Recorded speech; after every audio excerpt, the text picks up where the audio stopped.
Olá, querido irmão, olá, querida irmã. É o momento do nosso encontro para a meditação na Palavra de Deus. E hoje convido você para abrir a Escritura Sagrada em Atos dos Apóstolos, no capítulo 3.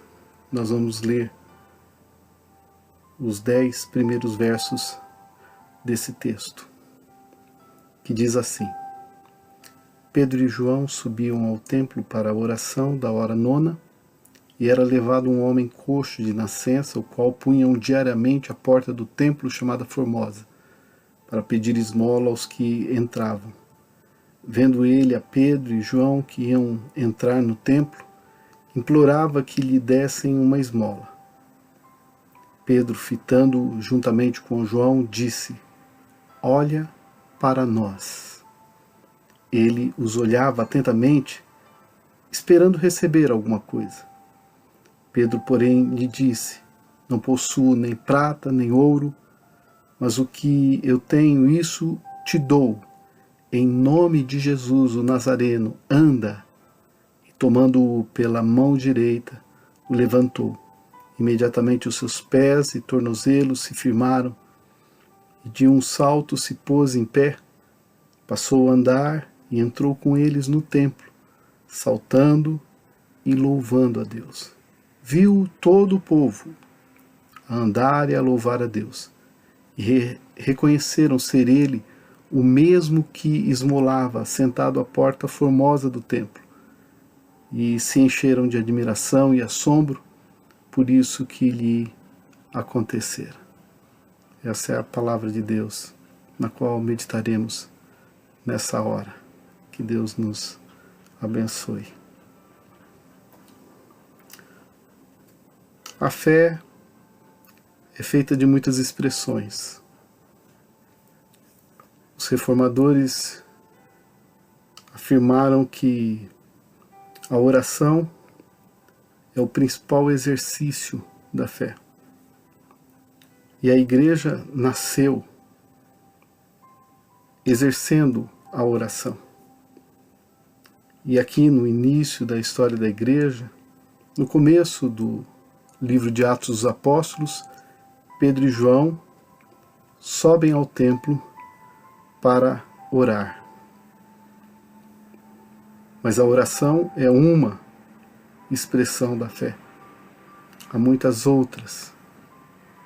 E interessantemente, quando eles estão chegando ao templo, há ali à porta um homem coxo, que era colocado naquele lugar para pedir esmolas.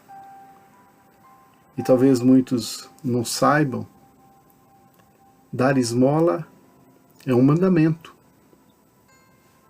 para o povo de Israel. Lá em Deuteronômio 15, versos 7 e 8, nós encontramos esta ordem: se houver algum israelita pobre em qualquer das cidades da terra que o Senhor, o seu Deus, lhe está dando, não endureçam o coração nem fechem a mão para com o seu irmão pobre. Ao contrário, tenham mão aberta e emprestem-lhe liberalmente o que ele precisar. E isso demonstra que o nosso Deus se preocupa conosco em dois sentidos: a nossa relação com Ele e a nossa relação entre nós mesmos. A relação do homem com o seu Deus e a relação do homem com o seu próximo, com o seu semelhante, com o seu irmão. E Deus leva em conta essas duas dimensões da experiência de fé: a comunhão com Ele e a solidariedade com o irmão. Por isso há na lei de Deus essa ordem de se amparar aquele que está necessitado. E Pedro e João, então, estão chegando ao templo para orar. E Deus lhes proporciona a oportunidade de desenvolverem plenamente a sua fé, plenamente a sua espiritualidade. Então, eles se veem diante daquele pedinte e vai acontecer um milagre, todos sabem, como nós acabamos de ler. Inclusive, o título do texto é a cura de um coxo. Mas eu quero chamar a sua atenção hoje para outras realidades desse texto. Outras realidades que eu também vou chamar de milagres. Esse texto não conta a respeito de um milagre somente. Há muitos outros milagres acontecendo nesse episódio. E é isso que eu quero compartilhar com você nesse momento. Então, quando Pedro e João chegam ao templo, eles se veem diante deste coxo. E aquele homem, então, implora a Pedro e João que lhe deem alguma coisa. Então, aqui, uma série de milagres vão começar a acontecer. E o primeiro deles está lá no verso 4. Porque vendo Pedro e João que iam entrar no templo, o coxo implorava que lhe dessem uma esmola. E Pedro, fitando-o juntamente com João, disse: olha para nós. Olha para nós.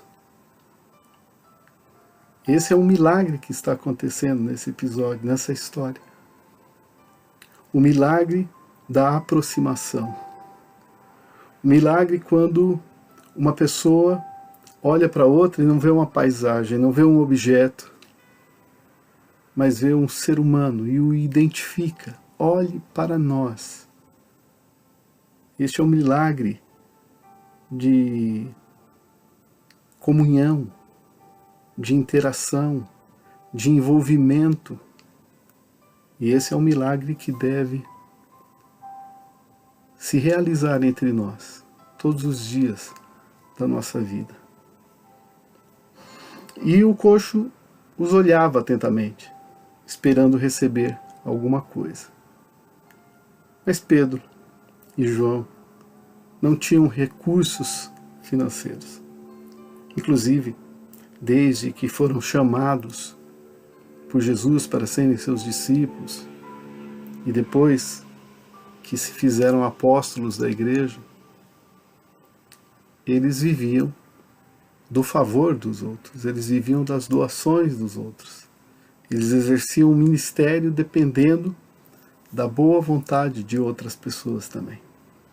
Então, Pedro diz àquele coxo: eu não possuo nem prata, nem ouro. E ele realmente não os possuía. Mas Pedro e João tinham muitas riquezas. Eles tinham muitos valores. Eles tinham muitos bens. Não materiais, mas espirituais. Valores e bens e riquezas do coração, da mente. Aquelas riquezas advindas do Evangelho de nosso Senhor Jesus Cristo. Então, Pedro e João querem partilhar algo com aquele coxo. Esse é um segundo milagre importante. Esse anseio de partilhar aquilo que você tem.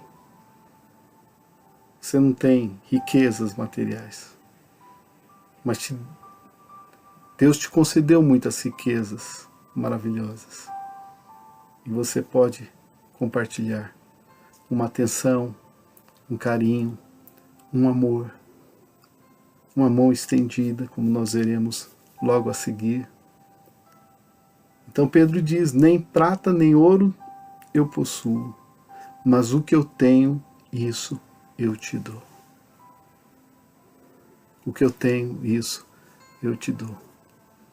Você tem, por exemplo, o Evangelho de Jesus. Reparta o Evangelho de Jesus. com outras pessoas. Você tem a graça de Cristo. Reparta a graça de Cristo com os outros. Você tem o perdão de Deus. Reparta o perdão de Deus com os outros. Tenha esse mesmo espírito de Pedro e João e vivencie esse milagre na sua vida de dar, de partilhar, de repartir. Mas os milagres prosseguem. E no verso 7 nós lemos o seguinte: e tomando-o pela mão direita, o levantou. Esse é o terceiro milagre que está acontecendo no texto. Estender a mão.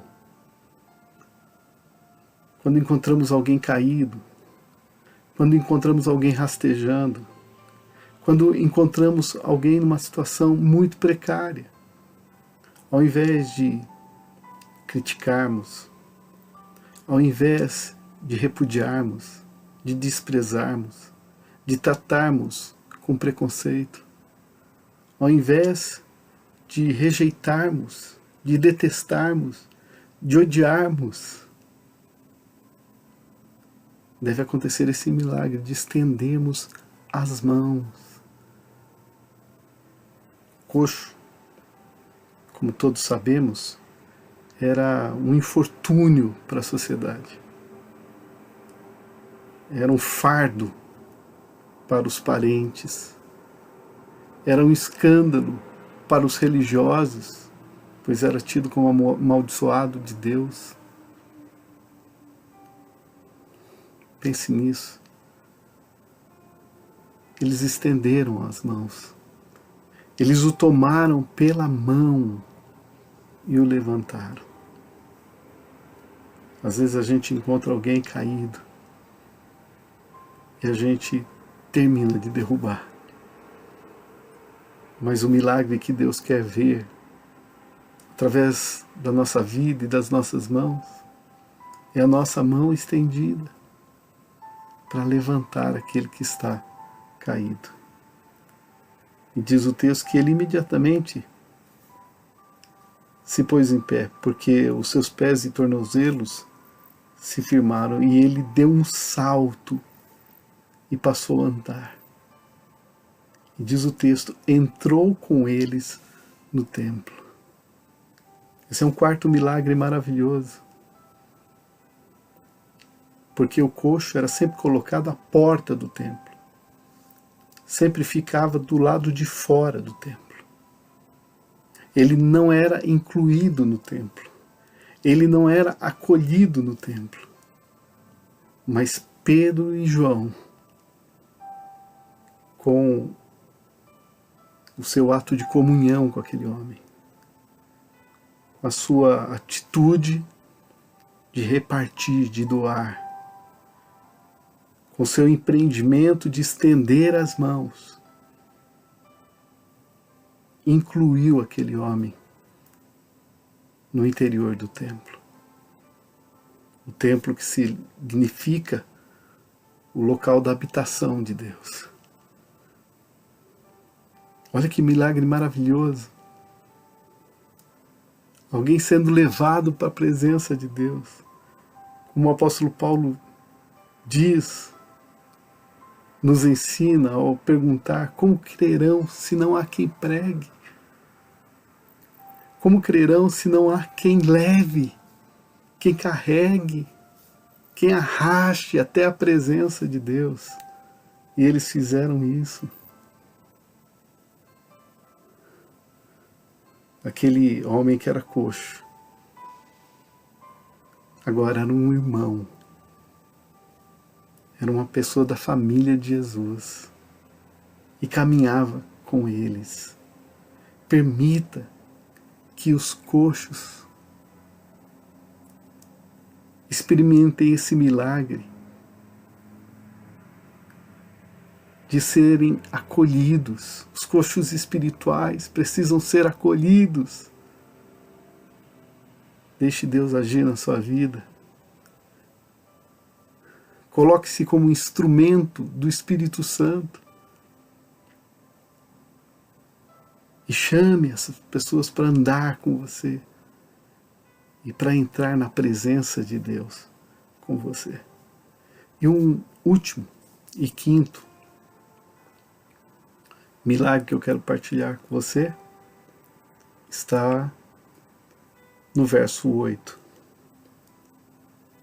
na segunda parte, que diz: ele entrou com eles no templo, o coxo entrou com Pedro e João no templo, saltando e louvando a Deus. O que o coxo fazia no começo dessa história? Ele esmolava, ele implorava alguma dádiva, ele suplicava algum favor. Mas agora não. Depois de tantos milagres, vem esse milagre tão maravilhoso, que ele se torna um adorador de Deus. Ele não precisa de restos, ele não precisa de sobras, porque ele tem agora a riqueza de Deus em sua vida. Ele caminha espiritualmente na direção do Senhor. Ele tem essa desenvoltura de se movimentar no Espírito Santo de Deus. Então ele louva a Deus. Claro, esse texto conta a história de um milagre, que é a cura de um coxo. Mas nós vimos aqui que o texto também conta a respeito de outros milagres. O milagre da identificação, da comunhão, olha para nós. O milagre do anseio por partilhar e repartir. O que eu tenho eu te dou. O milagre de se solidarizar efetivamente e concretamente. Tomando-o pela mão direita, o levantou. O milagre de se despojar de preconceitos, de egoísmos, e de chamar o outro. Vem caminhar comigo, vamos andar juntos, e vamos na direção de Deus, de mãos dadas. E por fim, o milagre de louvar a Deus. O ser humano pecador, o ser humano destituído da glória de Deus, o ser humano distanciado de Deus por causa de suas transgressões. Experimenta esse milagre de poder se achegar a Deus, de poder amar a Deus, sabendo que Deus o ama e sabendo que Deus o acolhe como filho. Vamos viver esses milagres, meus irmãos. Nesses dias tumultuados, nesses dias estranhos, nesses dias difíceis, vamos viver esses milagres. Que Deus te abençoe, para que você coloque em prática tudo o que nós aprendemos hoje com esse texto, com esse episódio da vida da Igreja Nascente, com essa parte, esta porção da palavra de Deus. Que Deus abençoe o seu lar, que Deus abençoe a Igreja Presbiteriana Independente de Quitaúna, que Deus abençoe todos aqueles que estão nos ouvindo nesse momento. Amém e amém.